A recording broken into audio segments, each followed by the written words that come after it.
거처를 예배하러 가느니 가서 너희를 위하여 거처를 예배하면 내가 다시 와서 너희를 네게로 인도하여 나 있는 곳에 너희도 있게 하리라. 내가 어디로 가는지 그 길을 너희가 아느니라. 아멘. 오늘 저는 여러분들에게 나 있는 곳에 너희도 있게 하리라. Take you to be with me where I am. 이런 제목으로 여러분들과 교회를 나누고자 합니다. 같이 한번 해볼까요? 나 있는 곳에 너희도 있게 하리라. 아멘. 메리 크리스마스. 메리 크리스마스. 네. 한국에 있을 때는 메리 크리스마스에 대해서 뭐 특별한 그 생각할 게 없이 자연스럽게 메리 크리스마스가 나왔죠. 그런데 이제 미국에 관심을 갖다 보니까 이 메리 크리스마스라는 그 외침이 얼마나 소중한지 알게 됐어요. 여러분들도 아시죠? 한 8년 전서부터는 8년이 넘었네요. 메리 크리스마스라고 하지 못하고 뭐라고 썼죠? 해피 홀리데이라고 썼죠.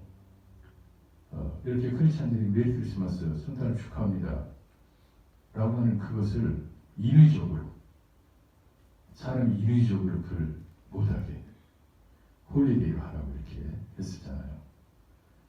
우리는 그런 세상에 삽니다. 그런데 다시 회복됐죠. 다시 회복돼서 메리 크리스마스라고 우리가 당당하게 이렇게 선포할 수 있지 않습니까? 이 세상을 누가 통치하느냐, 하나님께서 누구로 하여금 통치하느냐에 따라서 이 세상은 아주 창궐하기도 하고 하나님의 손이 관영하기도 합니다. 그 하나님이 어떤 통치자를 세우느냐는 우리에 달려 있어요. 하나님의 자녀들이 어떻게 신앙생활을 하느냐에 달려 있습니다. 우리가 신앙생활을 잘 못하게 되면 하나님께서 우리를 올바른 길로 인도해 주시기 위해서 메리 크리스마스가 얼마나 좋은지, 주님 오신 성탄절을 우리가 주님 오신 것을 기뻐합니다 하는 그 말이 얼마나 소중한 말인지를 알게 해주시기 위해서 또 그것을 못하게 하는 사람을 세우고, 그래서 그 과정 속에서 정말 우리가 메리 크리스마스라고 하는 그런 성실한 신실한 삶을 신앙생활을 해야 되겠구나 라고 하는 것을 깨닫게 해주시는 거죠. 이제 깨달아서 그 하나님께서 축복에 나를 주셨으면은 다시 옛날로 돌아가지 않아야 되죠. 그런데 성경 역사도 그렇고 우리 삶 속에서도 그렇고 조금 편안해지고 삶 속에 행복함이 있다 싶으면 주님이 점점 멀어집니다. 내게 곁에 계시다고 하는 그 주님이 어느 순간 자꾸 생각이 안 나요. 주님의 말씀을 읽어도, 주님의 말씀을 들어도 감동이 없습니다. 왜 그럴까요? 내가 감동받는 관심이 하나님께 있지 않기 때문에 그래요. 세상에 관심이 있기 때문에 그런 거죠. 그래서 오늘 돈 많이 벌었어. 내일 큰 프로젝트가 하나 있어. 야, 우리 딸 이번에 우리 아들이 하버드 가게 됐어. 이런 소리 들으면 귀가 번쩍번쩍합니다. 그리고 뭔가 힘이 펄펄 솟습니다. 그런데 하나님의 말씀을 들으면 시큰둥해요. 주님의 말씀을 배우기 위해서 같이 모여라. 전에는 열심히 했었습니다. 왜? 내 삶이 곤고하고 힘들어서 주님한테 의지하지 않고는 살 수가 없어. 그 주님한테 매달릴 수밖에 없었어요. 사람들한테 매달려 봐야, 만나서 조금 얘기하고 웃어봐야, 돌아서면 다시 내 마음속에 세상의 곤고함으로, 힘듦으로 꽉 차서 위로가 별로 되질 않아요.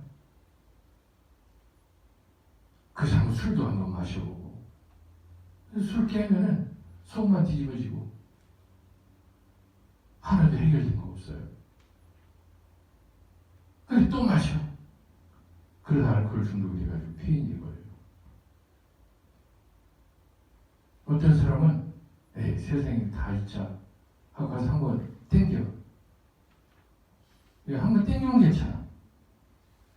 그런데 돌았으면은 천장에서 야리 가는 거예요. 또 가는 거예요. 그러다가 폐가 망신하는 사람이 한국에 얼마나 많은지 여러분들 아십니까? 그게 다 무엇 때문에 그렇습니까? 하나님의 말씀이 내 삶에 감동이 없기 때문에 그래요. 하나님의 말씀으로 내 마음속에 내 삶 속에 감동이 있기에 그런 삶을 살아야 되는데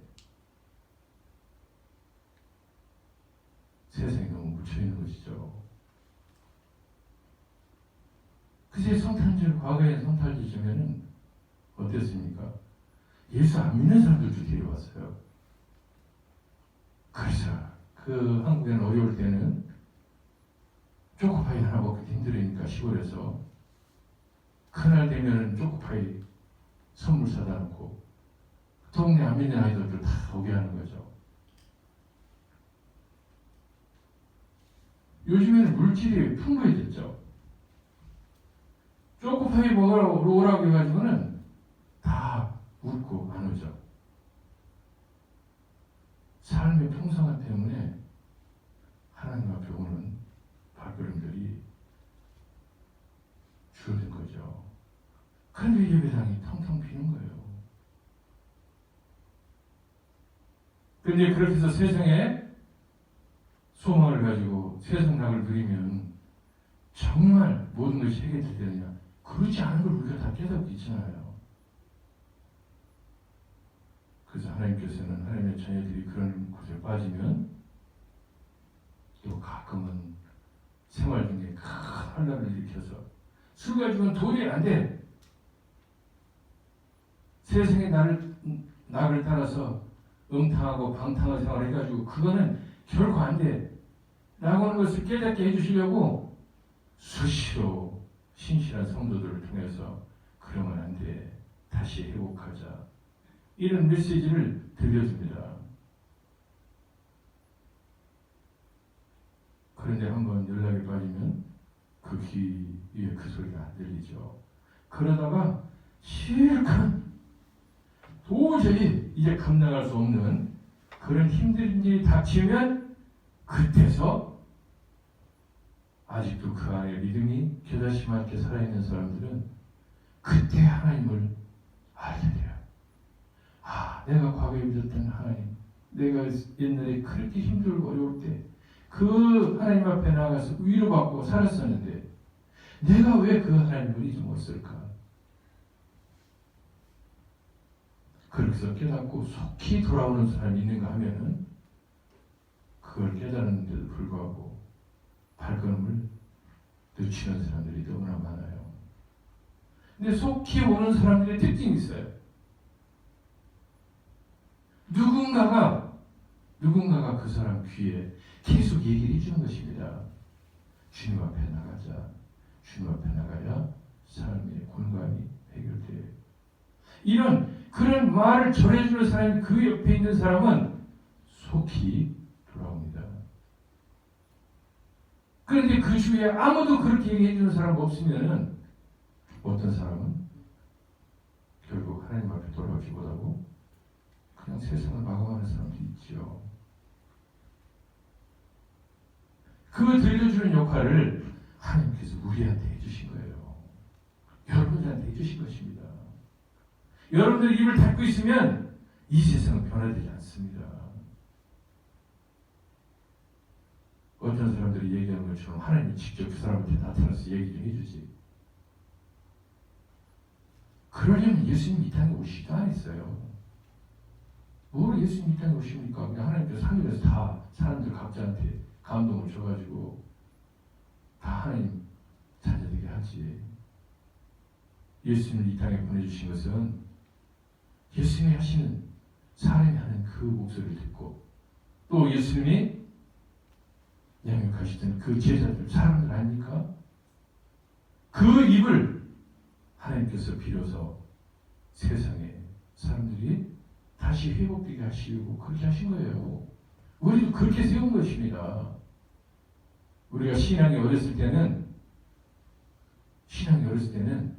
그러지 못했죠. 근데 이렇게 성숙한 신앙이 되면은 이제 신앙인다운 그런 삶을 살아야죠. 그게 뭐냐? 세상을 변화시키는 그런 삶을 살아야 되는 것입니다. 하나님이 그것을 우리한테 요구하고 계세요. 10년이든 20년이든 30년이든 40년이든 세월이 흘러도 똑같이 남이 나한테 와서 들려주기만 바라고 나는 내 입을 닫고 굳게 닫고 있으면은 어린 신앙이죠. 어린 신앙이죠.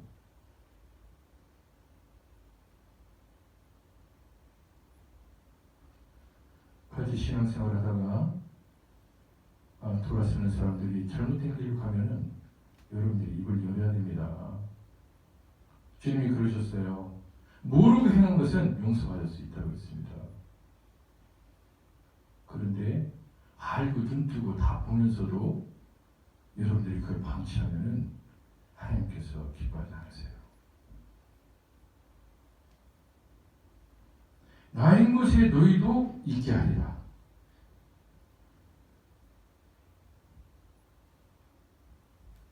나 있는 곳에 너희도 있게 하리라. 예수님이 계신 곳에 우리가 그곳에 있으려면 주님 안에 있어야 되죠. 주님 안에 있는다는 그게 무엇입니까 도대체? 주님 안에 있는다. 주님 뱃속으로 들어가는 건가? 주님 심장으로 들어가는 건가? 그 주님이 말씀하시잖아요. 내가 너희들한테 분부한 것을 잘 지켜. 그것이 내 안에 있는 거야.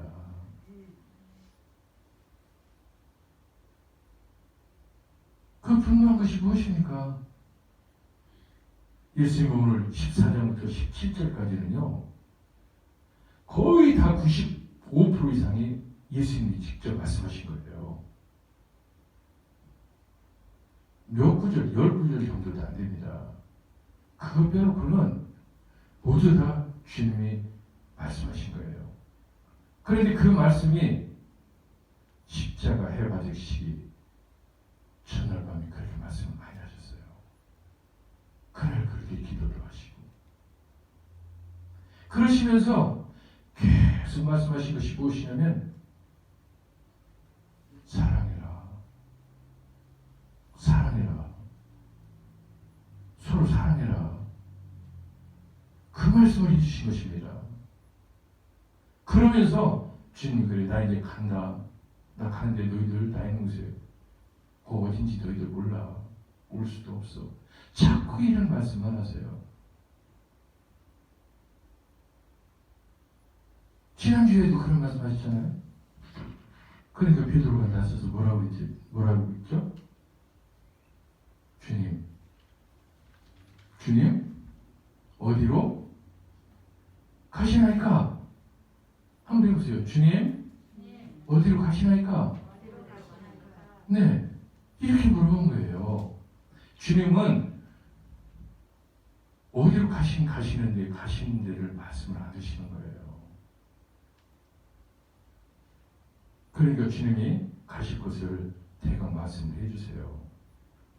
베드로가 잽싸게 눈치를 챕니다. 그러니까 베드로가 뭐라고 하냐면 주님이 분명히 하늘 나라로 가시려 아버지한테 가시려고 갔다. 그러면 언제 가십니까? 이렇게 또 물어봐. 주님 그럼 언제 가시는 것입니까? 이렇게 물어봅니다.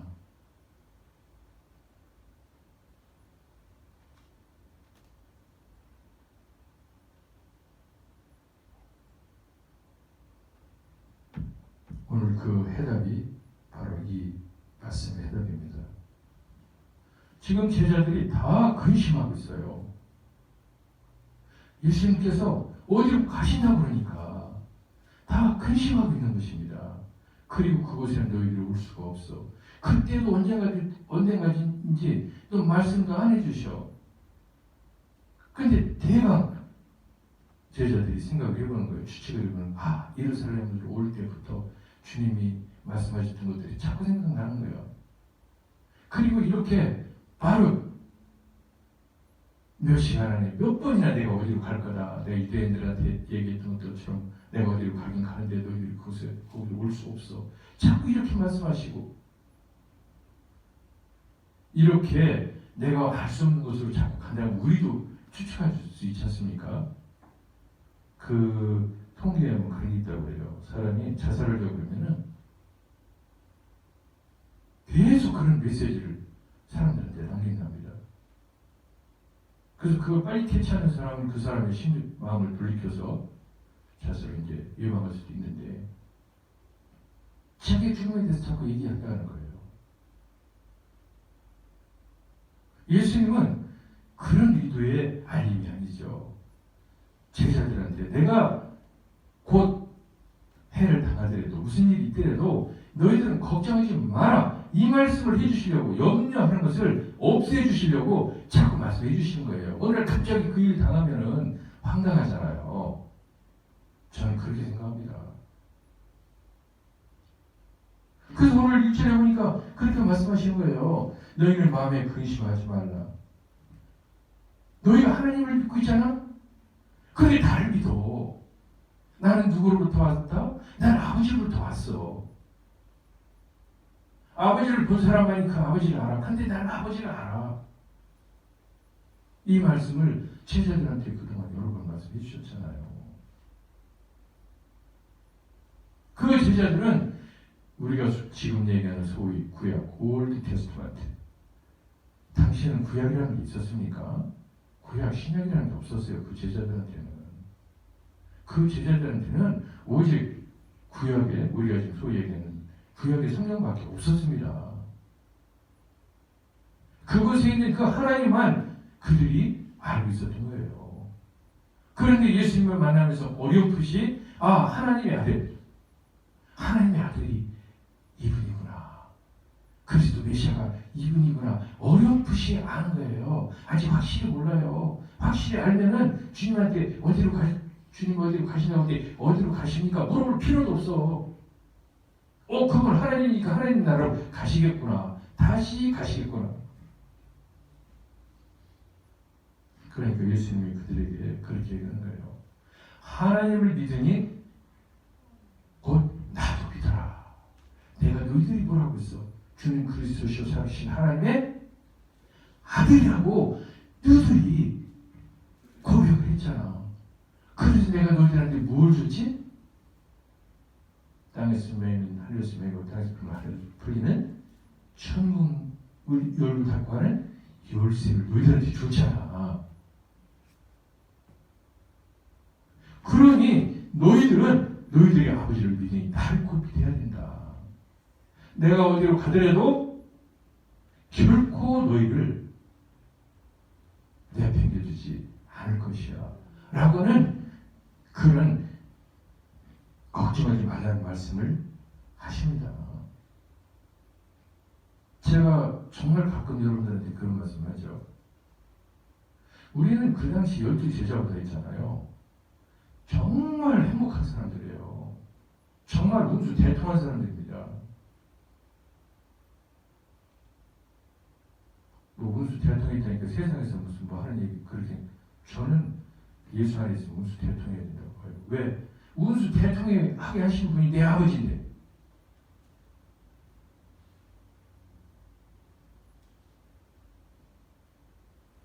왜 여러분들이 그렇게 이 세상 살면서 정말 엄청난 복을 받은 사람들입니까? 우리는 이미 그 예수님이 어디로 가시는지 다 알고 있어요. 그분이 그 길을 가기 위해서 무슨 일이 그분에게 있는지를 모두 다 소상히 알고 있습니다. 그 당시 제자들은 그걸 몰랐어요. 불안했어요. 근데 우리는 지금 모르는 사람이 아무도 없습니다. 그런데 왜 근심하고 이렇게 삽니까? 물론 세상 것을 이루기 위해서 근심을 안 하고 살 수는 없죠. 주님이 말씀하시는 근심은 그 정도의 근심이 아니에요. 너의 삶에 온전한 삶에 대한 구원이 있느냐 없느냐 그 근심 아니야. 이걸 하는 거지. 오늘 뭐 라면 먹을까? 뭐 밥 먹을까? 아니 라면 먹으면 소화 안 되는데 이런 근심하는 그런 근심이 아닌 것을 여러분들 알잖아요.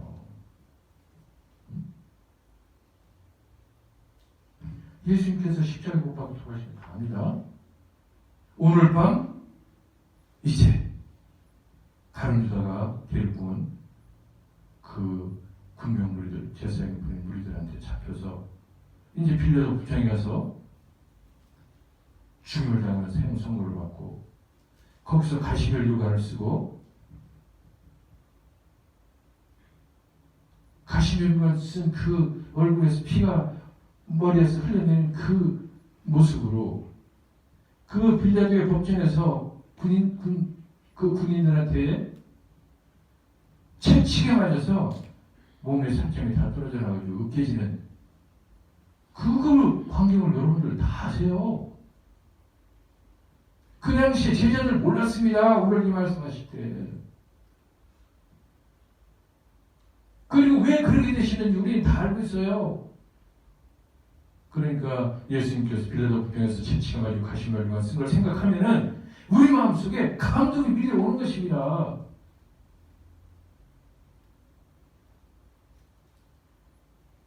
얼마나 힘들었게 채찍에 맞고 지쳤으면은 그 십자가를 지고 골고다 언덕으로 올라가는데 중간에 못 가시고 쓰러지셨겠어요. 그 주위에는 세상 그런 얼마나 좋은 구경거리입니까? 예루살렘 사람들이 다 왔었을 거야 아마. 저기 아프리카에서 온 사람들 있어. 구레네 사람, 시몬이라는 사람. 그 청년이 거기서 기웃기웃하다가 보는 거예요. 불쌍하다고 여기기도 하고 이랬을 거야 아마. 왜 저를 당하고 있지? 왜 도망을 안 가고 저러고 있을지. 이러면서도 예수님이 쓰러지면 군병들이 채찍으로 빨리 일어나 가.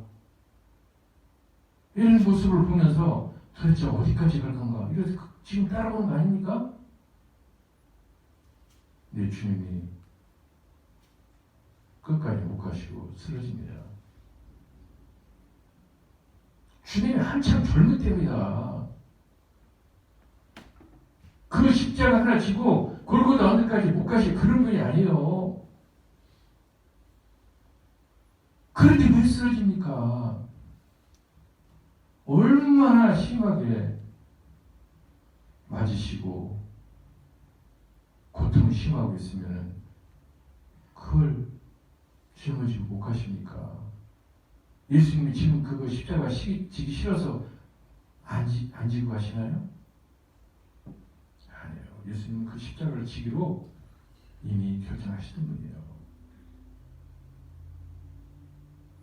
그런데 거기서 구경하고 있던 엉뚱한 시몬이라는 청년이 강제로 그것도 아이고 내가 예수님 불쌍하니까 내가 좀 가서 쳐줘야지 이게 아니라 강제로 옆에 있는 분이 이리 와 너 빨리 이거 줘.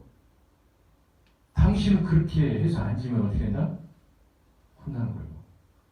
법이 그렇게 돼 있었어요. 그러니까 그 시몬이라는 사람이 구레네에서 온 시몬이라는 사람이 그걸 치고 낑낑대고 치고 가는 거예요. 재수 더럽게 없는 거 아니에요? 왜 많은 사람 중에서 하필 사형 선고 받는 그 죄인의 십자가를 그 무거운 십자가를 왜 내가 져야 되냐? 이렇게 그 베드로 그 시몬이 그런 생각하지 않았을까요? 우리 삶 속에도 그렇습니다. 신앙생활을 하다 보면 그렇지 않아요?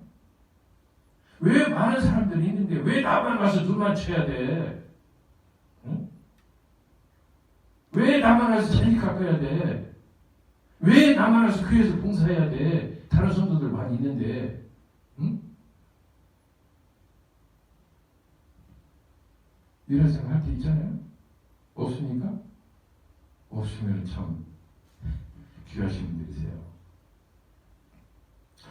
아마 시몬은 그 당시에 그렇게 했을 거예요. 그런데 그렇게 재수가 엄청 없다고 한 그 시몬이 그 대대손손에 대박이 터집니다. 마가복음 제가 찾아봤어요. 마가복음 15장 21절에 보니까 이런 말씀이 있어요. 마침 알렉산더와 루포의 아버지인 구레네 사람 시몬이 시골로부터 와서 지나가는데 그들이 그를 억지로 같이 가게 하여 예수의 십자가를 지우고, 억지로 지게 했다는 거예요. 와서 저어보니까 이거 알겠습니다. 펄쩍 뛰어간 게 아니라, 아니 누가 지려고 그래요. 그거를 나라도 안 지려고 그럴 거야. 저기 다른 사람 하라고 그래요. 왜 다 하래? 아니야, 이리 와. 이렇게 해서 억지로 그 십자가를 지고 가게 합니다.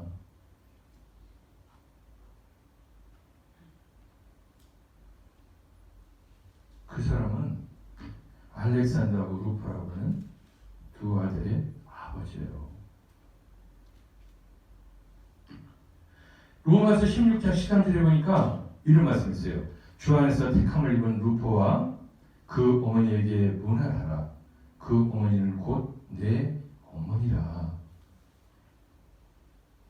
이 루포가 바로 그 재수 없었던 시몬의 아들이에요.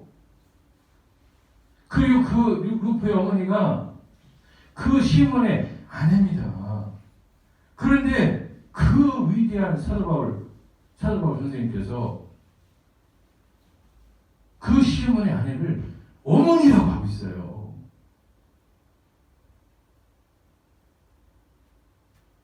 세상에서는 볼 때 계속 도를 게 없는 사람 말을 안 해. 이렇게 하는데 하나님으로부터 택함을 받은 바울사도 그 입에서, 주의 종 입에서 어머니라고 하고 있습니다. 그 루포가, 그 시몬의 루포가 바울사도의 형제가 된 거예요.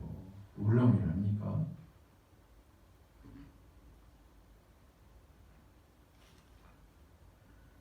사도행전 16장 31절을 보니까 우리가 잘 아는 이런 말씀이죠. 이르되 주 예수를 믿으라. 그리하면 너와 네 집이 구원을 받으리라. 시몬 한 사람 때문에 그 온 가정이 대대로 축복받습니다. 전세라면 그 여러분 알렉산더 대왕 알죠? 알렉산더 대왕이 이 시몬의 14대 자손이라고 그런 역사에 기록이 있다고 합니다. 사랑하는 성도 여러분, 우리가 매년 한 번씩 성탄절 기간에 주님의 오심을 기뻐하고 서로 축하해 줍니다.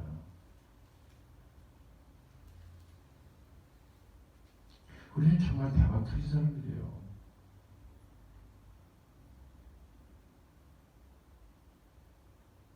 그 주님이 그렇게 십자가에서 그렇게 돌아가시고 말았으면은 우리는 진짜 아무것도 아닙니다. 그런데 그분이 다시 사셨어. 아버지께서 그걸 다시 살리셨어요. 우리가 신앙생활하면서 힘들고 어려울 때 분명히 있습니다. 앞으로 남은 인생이 20년, 30년, 40년 있는 사람도 있어요. 지금까지 지켜온 그 신앙을 잘 지킬지 안 지킬지 지금 모릅니다.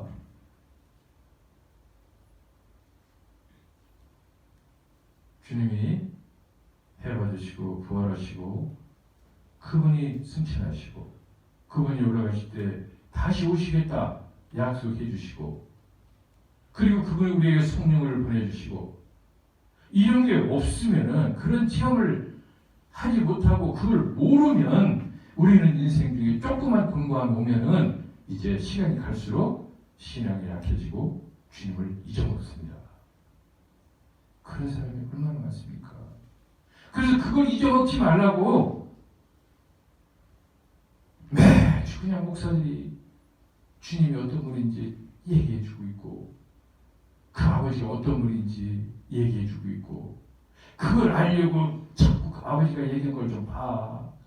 우리 주님이 무슨 얘기 했는지를 좀 봐. 세상에 있는 방송, 신문, 유튜브만 보지 말고 그걸 좀 봐. 자꾸 이렇게 해주는 거예요. 왜? 인간은 옆에서 자꾸 속삭여 주지 않으면 세상에 속삭임 나한테 오니까.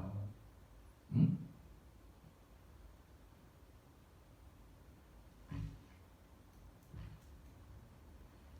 그런데 그 임무가 여러분들한테도 주어졌다는 것입니다.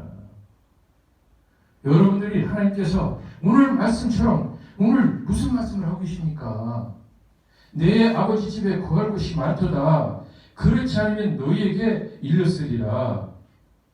내 아버지 집에 거할 곳이 많아. 만약 없었으면 너희들한테 얘기했을 거야. 뭐라고 얘기했을 것 같아요? 이 주님이 얘기 안 해주셨어. 뭐라고 얘기했을 것 같아요? 아마 그랬을 거예요. 야, 나 이제 곧 죽으러 하니까 나 이제 쫓아내지 말고 빨리 가서 다시 갈릴리로 가서 고기 잡아먹고 살아라. 이렇게 분명히 그렇게 해주시려고 했던 것 같아. 그런데 주님, 그렇지 않으면 내가 너희를 위하여 고초를 예배하러 간다. 살 집을 예배하러 간다는 거예요. 살 집을. 아마 거기까지 얘기하면은 그때 제자들이 순간적으로 그 순간에 그랬을 거야. 이야, 그동안에 3년 동안 다니면서 주님한테 고생했는데 이제 대궐 같은 집을 하나씩 져주시려구나 그러는구나. 이야, 이거 진짜 대박이구나.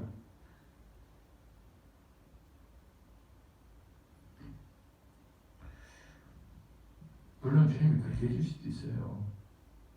우리 삶 속에서도 주님이 우리를 그렇게 돌봐주시지 않으면 우리 인생 살면서 얼마나 피곤한 적이 많습니까?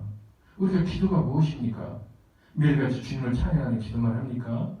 인생 살면서 힘들고 어려운 거 주님 해결해 주세요. 나 어렵고 힘듭니다. 나 먹을 거 없습니다. 힘듭니다. 아픕니다.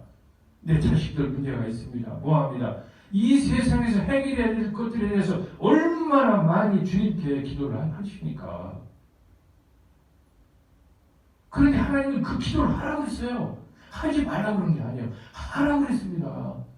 너희가 구하지 않기 때문에 얻을 수 없다. 그런데 너희가 구하라. 내 이름으로 구하라. 무엇인지 내 안에서 무엇인지 구하라. 그러면 너희가 얻을 것이다. 어떻게 말씀하셨다니까요. 너희가 입을 거 먹을 거 살 거 걱정하지 마. 너희가 오직 아버지의 나라와 일을 먼저 구해. 그럼 그거 다 해줄게. 공중에 날리는 새들 봐. 저기 풀들 봐. 꽃 피고 있는 거 봐. 너희들 밤낮을 가르치니? 다 살고 있잖아. 그게 아버지가 그렇게 해주는 거야. 하나님 아버지가. 그런데 하물며 너희에게 좋은 것을 선물하지 않겠느냐. 이렇게 말씀하고 계시지 않습니까? 이 세상에서도 주님이 우리에게 그렇게 행복하게 살 수 있는 축복을 주십니다. 그게 구약의 하나님이셨어요. 그런데 신약의 하나님 예수님은 우리에게 그런 세상의 축복뿐만 아니라 영원한 세계에 대한 축복을 주신 거예요. 할렐루야? 그 말씀이 오늘 그 말씀입니다. 가서 너희를 위하여 고초를 예비하면 내가 다시 와서 너희를 내게로 영접하여 나 있는 곳에 너희도 있게 하리라. 할렐루야. 이 말씀에 너무나 놀라운 말씀이 들어가 있습니다. 이렇게 돼 있어요. 너희를 위하여 고초를 예비하면 다시 오겠다. 예비하면 다시 오겠다. 그런데 여기 있는 우리 10명밖에 안 되는 우리를 위해서만 주님이 집을 지실까요? 아니죠. 많은 집을 지셔야 될 거예요. 그 거처가 다 마련되면 아마 주님은 아실 거라고 저는 봐요. 여기에 몇 명 정도 올 수 있는 그런 캐파가 있다. 집을 지을 수 있는 자리가 있다. 그걸 다 지시면은 주님이 그때 오시지 않을까 저는 상상을 해봐요. 언제가 될지 모르지만. 지금 여러분과 제가 있는 집이 마련되어 있는지 안 되어 있는지 모르지만 저는 믿음으로 주님이 제 집을 전한다고 그런 믿음을 갖습니다. 그래야 신나는 거예요. 신앙생활하면서 내가 오늘 죽어도 주님이 마련한 집이 있기 때문에 바로 갈 수 있잖아요. 아직도 안 지어놨어. 근데 죽으면 어디로 갈 거예요? 그래서 저는 그런 믿음을 가지고 살아요. 주님이 내 거처를 지금 마련해 놓고 계셔. 주님이 다시 와서 우리를 데려갈 때 그때는 그거로 바로 들어갈 수 있을 거예요. 이렇게 말씀하시죠. 내게로 영접하여 다시 와서 내게로 영접해서 나 있는 곳에 너희도 있게 하려 했어요. 주님이 영접하지 않으면 우리가 갈 수가 없습니다. 주님이 영접해 주셔야 되는 거예요. 오늘 6절에 말씀이 이렇게 되죠. 우리가 너무나 잘 놓죠. 내가 길이요 진리요 생명이니 나로 말미암지 않고는 따라서 해봐요. 그 뒤에 아버지께 올 자가 없느니라. 나로 말미암지 않고는 아버지께 올 자가 없느니라.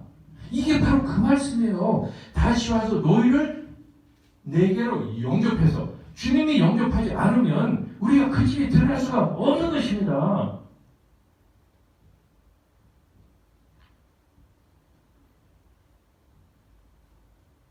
사랑하는 성도 여러분, 우리가 주님이 주님이 오셨을 때,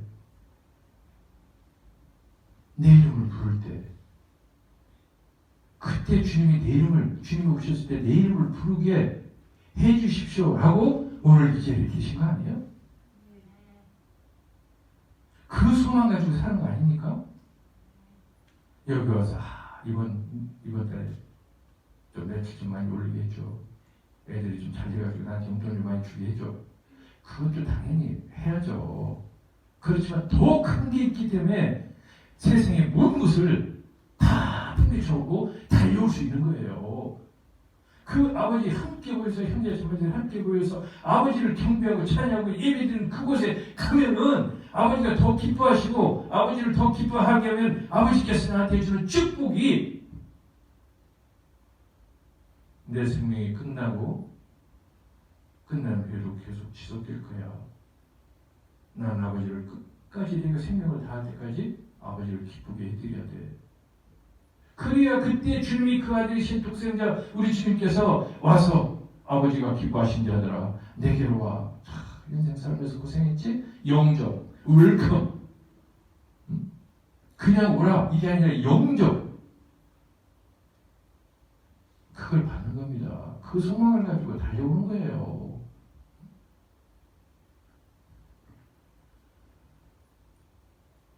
그리고 나서 주님이 이렇게 말씀하세요. 내가 어디로 가는지 그 길을 너희가 알 것이다. 이게 어렴풋이 알았어요. 제자들. 하나님께서 하나님의 아들이 이게 하나님께 가서 천국에 가서 거처를 마련해 주시러 거기로 가시는구나. 그러면 우리가 나중에 거기로 가겠구나. 근데 천국이 어떻게 생겼는지 그 제자들이 알아요, 몰라요? 알았습니까? 몰랐습니까? 그 천국이 어떻게 살았는지 잘 몰랐어요. 그런데 저와 여러분 그 천국이 어떻게 생겼는지 아십니까? 모르십니까? 그 천국 생활이 어떤지 아십니까? 모르십니까? 다 알아요. 자, 요한복음 21장 2절부터 4절을 보니까 이런 말씀이 있어요. 다 듣는 거지만 오늘 다시 새로운 마음으로 들어보세요.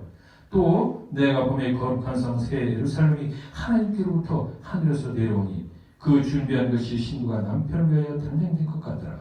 내가 들으니 보좌에서 큰 음성이 나서 이르되 보라 하나님의 장막이 사람들과 함께 있으니 하나님이 그들과 함께 계시리니 그들은 하나님의 백성이 되고 하나님은 친히 그들과 함께 계셔서 모든 눈물을 그 눈에서 닦아주시니 다시는 사망이 없고 애통하는 것이나 곡하는 것이나 아픈 것이 다시 있지 않으니 처음 것들이 다 지나갔음 이르라.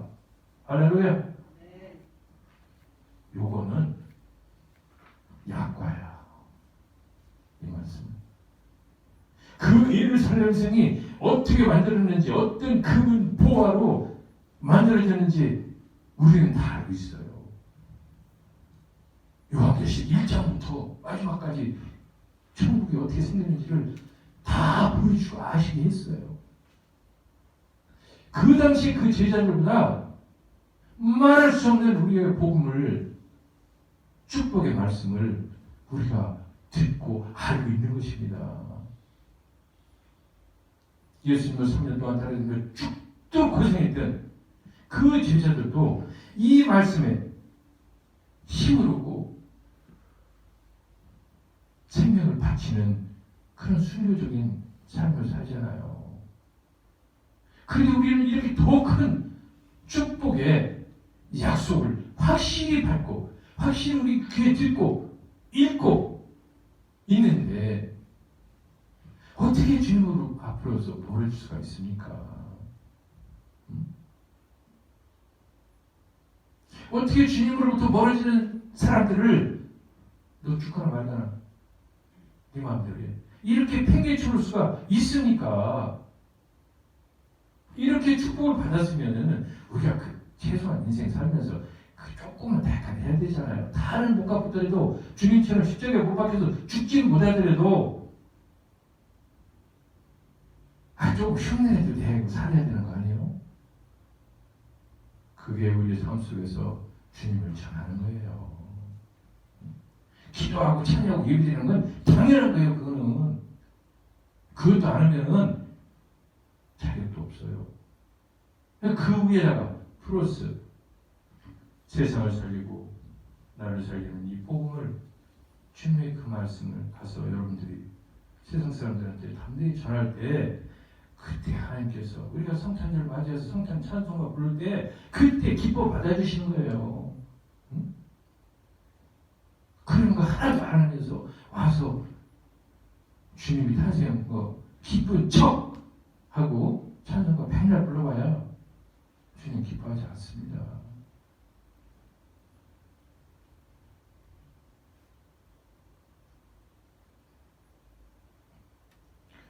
우리 도전 금년 지나면서 내년에 도전을 미리미리 여러분한테 드리겠습니다. 주님을 전하세요. 특히 우리 성도들, 같은 교인들 이렇게 비잖아요. 전화해 주세요. 잘 계십니까? 주님이 사랑하시는 거 아시죠? 코로나가 극복되면 속히 나오도록 하세요. 우리 성도들이 금요일마다 그렇게 기도해드리고 있습니다. 그러니 결코 절망하지 마시고 신앙의 글을 놓지 마시고 힘을 내세요. 여러분들 카톡 열면은 아마 그 등록되는 사람 수백 명씩 될걸?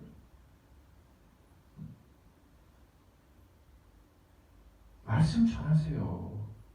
내가 오늘 아침 묵상한 거 그런 말씀 있으시면은 그 말씀 카톡으로 전하세요. 우리가 앉아있는 그 사람들 언제 듣겠습니까?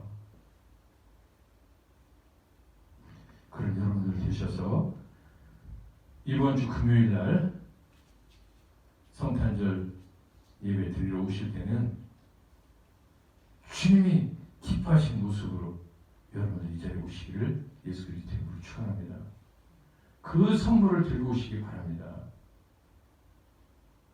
한국에서 여러분들 아시죠? 성탄절이요, 성탄 감사헌금 하죠? 그렇죠? 네. 저는 그렇게까지 여러분들한테 얘기하겠어요.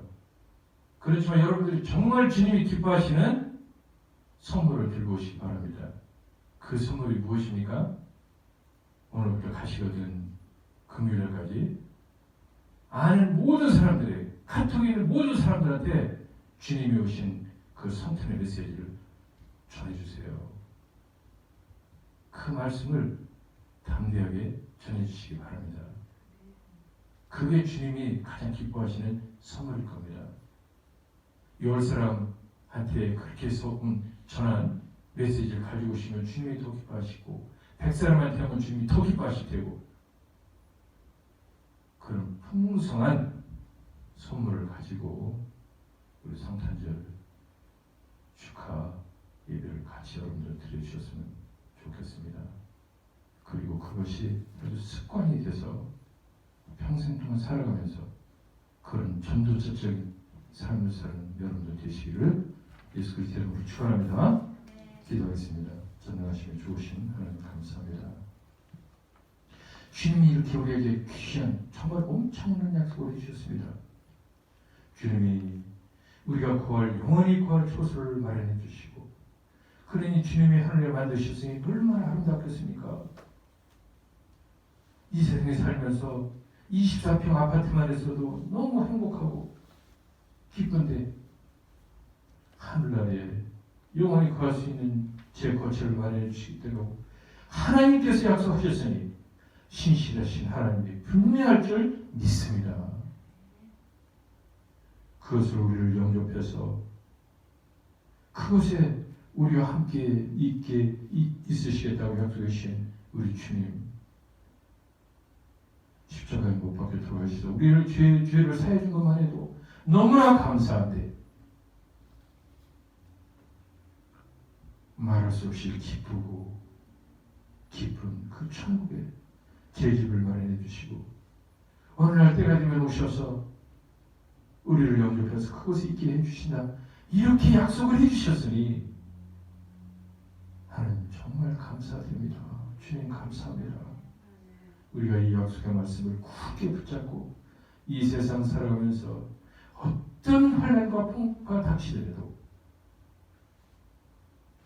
끝까지 주님에 대한, 하나님에 대한, 하나님 아버지에 대한 그 믿음을 잊지 않고 감사하는 신앙생활을 하도록 하겠습니다.